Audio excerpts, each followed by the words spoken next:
నిన్నటి నుండి ఎడతెరిపి లేకుండా కురుస్తున్న భారీ వర్షాలకు జిల్లా ప్రజలు అప్రమత్తంగా ఉండాలని జగిత్యాల జిల్లా బీఆర్ఎస్ అధ్యక్షులు మాజీ ఎమ్మెల్యే కల్వకుంట్ల విద్యాసాగర్ రావు ప్రజలకు విన్నవించారు.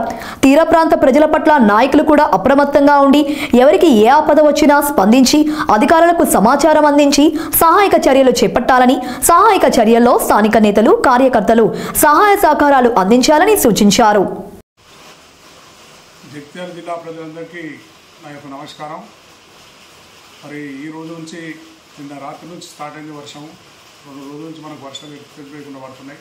ఇంకా 2 రోజులు కూడా ఉన్నదని వాతావరణ శాఖ చెప్తుంది కనుక అందరూ కూడా అప్రమత్తంగా ఉండాలి. గోదావరి తీర ప్రాంతంలో ఉన్న అందరూ కూడా, గోదావరి ప్రాంతంలో ఉన్న వాళ్ళు కూడా అందరూ కొంచెం ఎక్కడైతే గోదావరి దగ్గర ఉన్నాయో ఇల్లు ఉన్న వాళ్ళందరూ కూడా పైకొచ్చి ఉండేటట్టు విధంగా, అదేవిధంగా గ్రామాలలో కూడా అన్ని విధాలు కేర్ తీసుకొని అక్కడ ఉన్న ప్రజాప్రతినిధులు అందరూ కూడా ఇదందరూ మన బాధ్యత కనుక ప్రజాప్రతినిధులు అందరూ కూడా బాధ్యత తీసుకొని, అదేవిధంగా ఏదైతే మన పట్టణాలు ఉన్నది జగిత్యాలు కానీ, ధరంపూరి కానీ, అదేవిధంగా కొరుట్ల కానీ, మెట్పల్లి కానీ, రాయికల్ కానీ, ఏవైతే మున్సిపాలిటీస్ ఉన్నాయో వార్డులలో ప్రతి వార్డులో కూడా అక్కడ ఉన్న ప్రజాప్రతినిధులు, కౌన్సిలర్లు కానీ, మాజీ కౌన్సిలర్లు కానీ శ్రద్ధ తీసుకొని నీళ్ళు ఆకుండా ఎక్కడప్పుడు కూడా చేయాలి.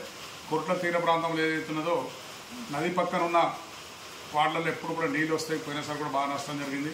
ఆ ప్రాంతంలో ఉన్న ప్రజలందరూ కూడా పక్కకు తీసుకొచ్చి పైకి తీసుకొచ్చి మరి బంధువులను నింపించే విధంగా, లేకుంటే ఏదైనా స్కూళ్ళు ఖాళీ ఉన్నా కానీ స్కూల్ నుంచే విధంగా ఏర్పాటు చేయాలి. అప్రమత్తంగా ఉండాలి. ఎందుకంటే ఏ రాత్రి వరద పెరుగుతుందో, ఏ రాత్రి పడుతుందో, ఎందుకంటే అప్పుడే వర్షం తగ్గుతుందో, అప్పుడే పెరుగుతున్నది కనుక అందరూ జాగ్రత్తగా ఉండాలని చెప్పి జగిత్యాల జిల్లా, అదేవిధంగా నా కొరుట్ల నియోజకవర్గం ప్రజలు, ధరంపూర్ నియోజకవర్గం ప్రజలు ప్రతి ఒక్కరిని నేను ఉన్న నాయకులందరూ కూడా అప్రమత్తంగా ఉండి మన బాధ్యతగా తీసుకోవాలని చెప్పి ప్రతి ఒక్కరిని నేను కోరుతున్నాను. అందరికీ నమస్కారం.